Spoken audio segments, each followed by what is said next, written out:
அன்புக்குரியவர்களே, இறைவன் நம்முடைய ஜீவியத்திலே ஒரு புதிய மாதத்தை தந்திருக்கிறார். 7 மாதங்களை நிறைவு செய்து 8வது மாதத்தில் அடியெடுத்து வைக்க கிருபை பாராட்டி இருக்கிறார். இந்த புதிய மாதத்தின் நன்மைகளும் கிருபைகளும் நம்மை தொடர தேவன் கிருபை பாராட்டுவாராக. தியானத்திற்காக ஒரு வசனத்தை உங்களுக்கு முன்பாக வைக்கிறேன். அது மத்தேயு நற்செய்தி நூல் 5ஆம் அதிகாரம் 48வது வசனம். ஆகையால் பரலோகத்தில் இருக்கிற உங்கள் பிதா பூரண சர்க்குணராய் இருக்கிறது போல நீங்களும் பூரண சர்க்குணராய் இருக்க கடவீர்கள். என் ஆண்டவர் சர்க்குணர். எப்படி?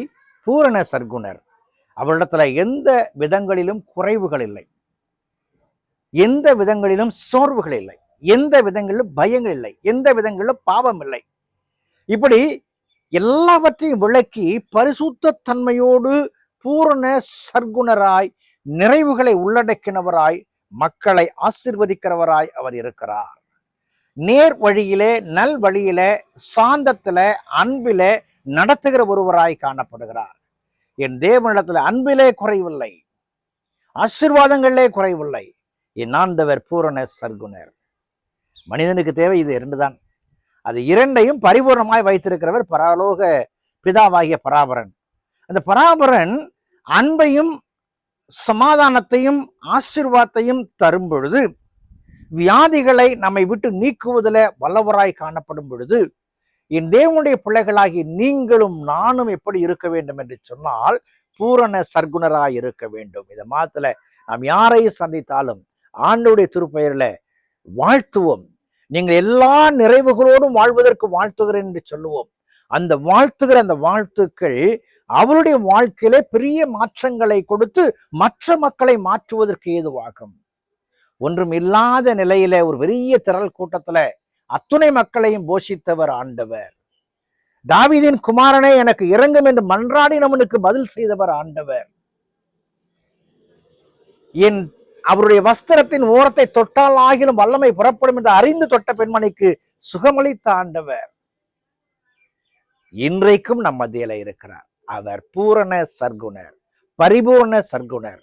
என் ஆண்டவருடைய பிள்ளைகளாகிய நீங்களும் நானும் அந்த பரிபூர்ண சர்க்குணத்தை பெற்று இந்த மாதத்தின் ஒவ்வொரு நாட்களும் இறைவனுடைய அன்புக்கு அடையாளமாக, இறைவனுடைய ஆசீர்வாதங்களுக்கு அடையாளமாக, இறைவனுடைய நன்மைகளுக்கு அடையாளமாக, இறைவனுடைய பகிர்ந்தளிக்கத்தலுக்கு அடையாளமாக வாழ்க்கையை அர்ப்பணிப்போம் என்று சொன்னால் வெற்றியை காண முடியும். நன்றாக நமக்கு தெரியும். பயந்த சுபாவத்தோடு சூறை செடியின் கீழே படுத்தவன் எலியா. அவனை அழைத்து அவனை போஷித்து அவருடைய பணிக்காய் அனுப்பின பொழுது அவன் நேர்த்தியான பணியாற்றினவனாய் காணப்படுகிறான். இன்றைக்கும் இந்த புதிய மாதத்துல உங்களையும் என்னையும் ஆண்டவர் அனுப்பும் பொழுது அதே சத்துவத்தோடு உன்னை கொண்டு காரியங்களை சாதிக்க விரும்புகிறேன், நீ பயணப்பட்டு போ, பூரண சர்க்குணனாய் இருந்து எல்லா காரியங்களும் வாய்க்க பண்ண என்று சொல்லுகிறார். மீதியானியருக்கு பயந்து சுலக போரடித்துக் கொண்டிருந்த கிதியோனை பார்க்கும் பொழுது உனக்கு இருக்கிற இந்த பலத்தோட போய் என்று சொன்னவர் இன்னைக்கு உங்களையும் என்னையும் பார்த்து இந்த புதிய மாதத்துல இருக்கிற பலத்தோட போங்க, கூட இருக்கிறவர் நான் அல்லவோ என்று சொல்லுகிறார். என் ஆண்டவருடைய பரிபூர்ண சர்க்குணத்தை, நற்குணத்தை பெற்ற பிள்ளைகளாக இந்த புதிய மாதத்திற்குள்ளாய் பிரவேசிப்போம், மக்களை வாழ்த்துவோம், இறைவனை மையப்படுத்துவோம், கடவுளமை எடுத்து பயன்படுத்துவார். ஜெபம் செய்வோம். பரிசுத்தமும் கிருபையும் நிறைந்த நல்ல ஆண்டவரை, இந்த நாளுக்காய் இந்த வேலைக்காய் நன்றி செலுத்துகிறோம். அன்பின் கரங்கள்ல எங்களை தாழ்த்துகிறோம் சாமி. நீர் பரிபூர்ண சர்க்குணராய் இருக்கிறது போல நாங்களும் உடைய பரிபூர்ணத்துல சர்க்குணராய் இருந்து மற்ற மக்களை வாழ்த்தி ஆசீர்வதிக்க உதவி செய்யும். மாதம் முழுவதுமாக நீர் நடத்தும். இயேசுவில் ஜெபிக்கிறோம், ஜெபக்குள் பிதாவே, ஆமேன்.